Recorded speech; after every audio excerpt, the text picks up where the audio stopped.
Reinhard Heydrich was one of the most evil men of all time. Hitler described him as the man with an iron heart. Heydrich was the head of the Gestapo and main architect of the Holocaust and its concentration camps. He led the Wannsee Conference in 1942, which formalised plans for the final solution to the Jewish question, the deportation and genocide of all Jews in German-occupied Europe. He sought to eliminate opposition to the Nazi occupation by suppressing Czech culture. He was directly responsible for the special task force which travelled in the wake of the German armies and murdered over 2 million people, including 1.3 million Jews, by mass shooting and gassing. Heydrich was killed in Prague on the 27th of May 1942 by a team of Czech and Slovak soldiers. Nazi intelligence falsely linked the assassins to the mining villages of Lidice and Lizaki.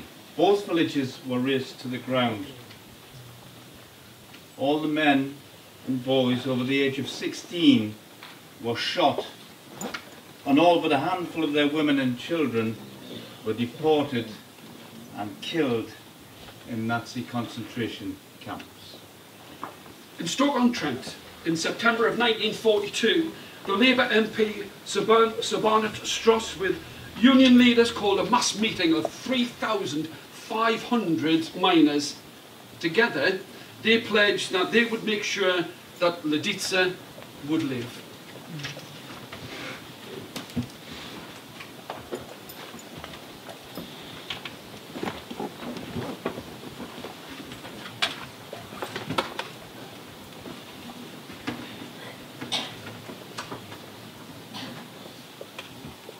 Killer pits of the Potteries. Apedale, 30. Brimbo, 18. Bunkers Hill. 43. Dig Lake, 75. Institute, 25. Jamage, 6. Layset, 73. Mossfield, 60. Mini Pit, 156. 1942, Sneed. 58. What price coal? Stross. My name is Barnet Stross. I'm a councillor. I'm a doctor in the Potteries. People call me Dr. Bob. I specialise in problems of the chest, in breathing, emphysema, pneumoconiosis, potter's rot. I see many miners. You're not a foreigner. My family came to England in 1902. I was 3. I grew up here. I trained as a doctor. I came to the Potteries in 1927 and the Potteries has embraced me. That's still a foreigner. I've been a councillor since 1935 and an alderman since 1939. Ooh, an alderman. Ooh. He's posh and old. I work with your union to fight for better health and safety and for better working conditions. But das won't be us. I work with the WEA. W.E. what? The Workers' Educational Association. Yeah, you're gonna teach me now. I can teach you about Lidice. Hold up a touch. Calm down. It's 1942. The war is at a critical stage. We're tasting that critical stage, mate. New Year's Day. Sneed. Explosion of Sneed Colliery. That's the way we let the new year in. We've suffered, Dr. Bob. 58 dead, mate. Sneed Green, devastated. But what if all the men were lost? All of them. Not one left. And no women. And no children. And no Sneed Green. Gone? Disappeared. As if it was never there. We'd rally. We'd help Sneed Green. We're miners. We're family. Sneed Green would live. On New Year's Day in Czechoslovakia, there was a mining village. Lidice. What? Lidice. A mining community like yours, same size, miners like you. Your community was punished by an act of God. Theirs was punished by an act of atrocity. Why? Revenge. Revenge on a scapegoat.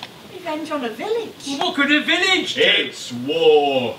The Nazis have brought a terrible punishment on a village they thought harboured the men who assassinated one of Hitler's closest generals. Reinhard Heydrich, the man who mastered the final solution, the deviser of the Holocaust. What happened? On the night of June the 9th, SS troops surrounded and sealed off the village. No one out, but returning miners let in. Orders. 1. Shoot all adult men. 2. Deport all women to a concentration camp. 3. Gather all children, and if they are suitable for Germanizing, place them in SS families, raise the rest of them in other ways. 4. Burn and obliterate the village. On June the 10th, all the men over 15 years old were shot dead.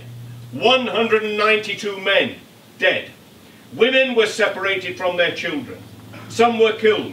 Some 200 sent to concentration camps. 192 executed. All the men.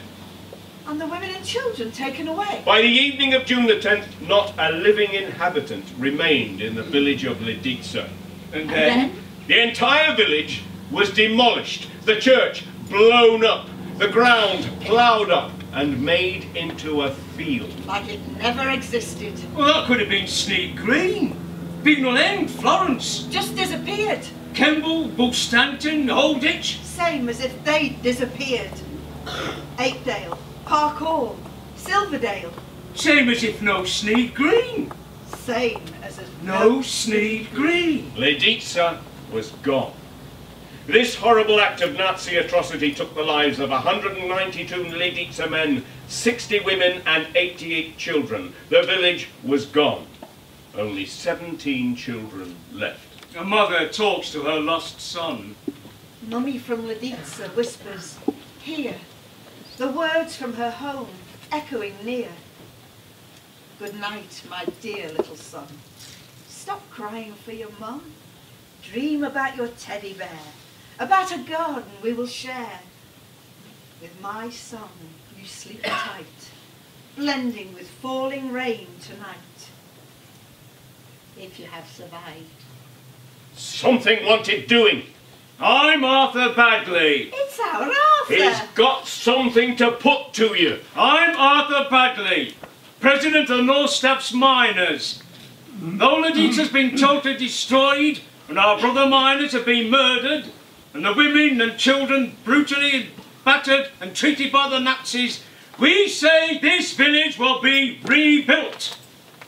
Lidica will be reborn, and the people shall rise and live again in a new spirit of fellowship and brotherhood. It's not possible. Our comrades of Lidica will never be forgotten. The village will be rebuilt as a lasting monument that this crime against humanity will never succeed. The miners of North Staffordshire will make it happen. But how? To start with, a meeting, 6th September 1942, the Victoria Hall, Hanley. Never before will that hall have held an assembly so remarkable in its significance. You've got a plan. Our miners are the plan. But what can they do? Lidica, Stoke, we are mining communities. We are family. Our miners will help, will work, will give. From their own pay. We need £1 million. A day's pay at a time. Week in, week out. £1 million. With your generous help and our collaboration, Lidica, God willing, shall really live again. We're miners. We're family. Lidica shall live. And Lidica did live. With the money from the miners of Stoke, a new village sprang up in 1946. It's a few hundred yards from the site of the original village site, which is preserved as an open field, with the foundations of the church, the school, and the communal burial plot. There is an excellent museum. Between the new and old villages was planted a rose garden. It is now the largest rose garden in the world. Roses of peace.